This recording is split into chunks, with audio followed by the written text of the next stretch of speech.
Poltergeist. Why did I say it like that? I don't know. Poltergeist kind of comes off as a nice 80s family-friendly film where kids are just scared of stuff that isn't there.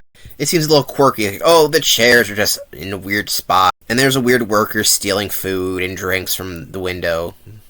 Like, what the hell is this guy doing? And there's a weird scene of guys catcalling an obvious teenager for some reason. I don't get this scene. Like, it's not charming. What the fuck's going on here? Everything seems fine in Mr. Incredible's household. Yeah, Mr. Incredible is the household father. Until the shit hits the fan. There's evil trees, creepy-ass clown dolls, a man ripping off his face, oddly enough. Like, that's kind of creepy. A pool full of real skeletons. Yeah, real skeletons. These are real dead people, and it looks like it. Holy shit, that's dark. So yeah, Poltergeist is a film that is definitely better to watch with other people, because it is balls-to-the-wall crazy. It's technically a horror movie you could watch your whole family, because there's a guy pulling his face off. It's nothing gory or anything, or vile like that. But in a weird way, this makes the movie creepier, since it's about some ghosts kidnapping little girls and stuff like that through TV screens. Well, not through the TV screen, this isn't the ring, but communicating through TV screens. It's a very weird movie that has a lot of interesting elements to it. It's kind of hard to recommend people, though, unless you're in that sort of demographic that might like it. It is just bizarre, and there's a lot of interesting effects in the movie going on. I think that sounds interesting to you. I recommend watching Poltergeist, if you haven't watched it already.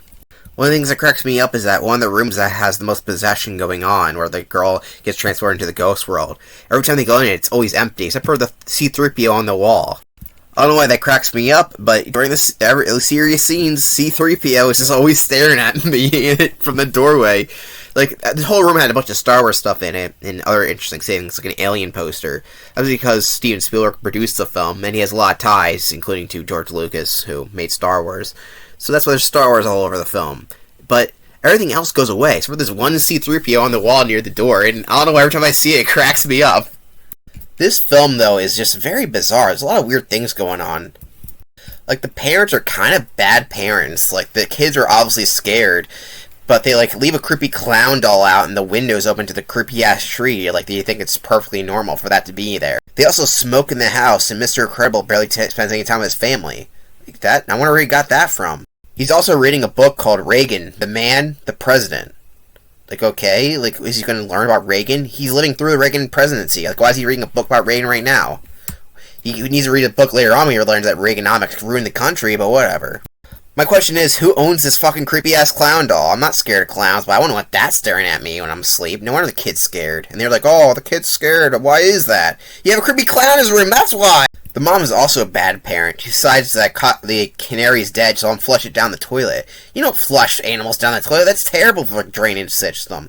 What a shitty parent. Luckily, the daughter catches her and makes her do a funeral for the bird. And when I see a bird funeral, I immediately think about the Office episode where they had a funeral for a bird. Classic. To make it up to her daughter that the bird's dead, she gets her goldfish in the world's worst tank. Like, what is that tank? That's horrible. That tank belongs in shitty aquariums. I'm not joking when I say these parents, they aren't very good, but that's because their house is possessed. This is actually a strange case where the actual kid actors, I think, are actually better than the adult actors. Maybe it's just the weird writing. The film feels incredibly weird, but that's kind of part of its charm. But oddly enough, the kid actors are pretty damn good, especially the girl who unfortunately passed away shortly after this film was made. And yeah, there apparently is a curse on this film, where actors got cursed and other stuff like that. I would say Poltergeist is a good film, but it definitely drags during the middle part, where you got all these psychic guys like, wow, let's analyze this. We're psychic people. And yeah, I know in real life psychics are shams, and these people actually have a point, since there actually is real life paranormal stuff going on, but it kind of gives credentials to actual psychic people who are all fraudsters, so I'm not a big fan of that. And it gets a little bit too much of paranormal ghost detectives rather than actual horror or anything interesting. Not that it's bad at all, I just wish there was a lot less of this. Definitely the best part of the movie is after everything's over. Like, they get their daughter back and they're moving out of that house that was possessed because it was buried on top of a burial ground.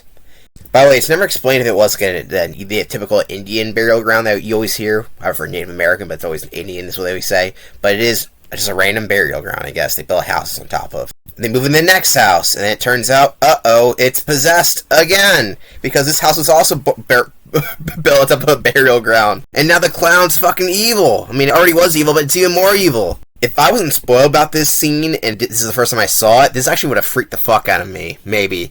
Because it's like, what the fuck? That's probably why people play all the time. Like, that clown scared the shit out of me. But nope, it's been spoiled to me, so of course, didn't have much effect. But it was still pretty powerful. I just like how the film keeps going after you feel like it already ended. Like, oh shit, there's still more shit going on. And in a weird way, it's a joke. Like, you didn't tell me you built this on top of a burial ground! So in the end, the family goes to a motel, and I don't know why, but that really cracks me up. This reason pushed the TV outside is if the TV really had anything to do with it. They just used the TV as a way to connect to people. Was the motel possessed? I don't know.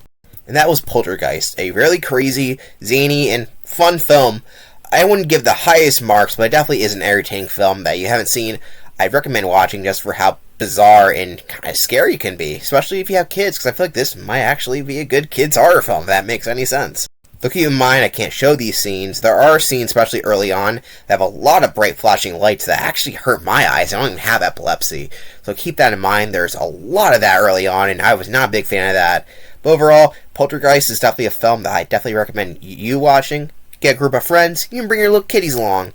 Because everyone deserves a good scare. Just don't make them watch static TV.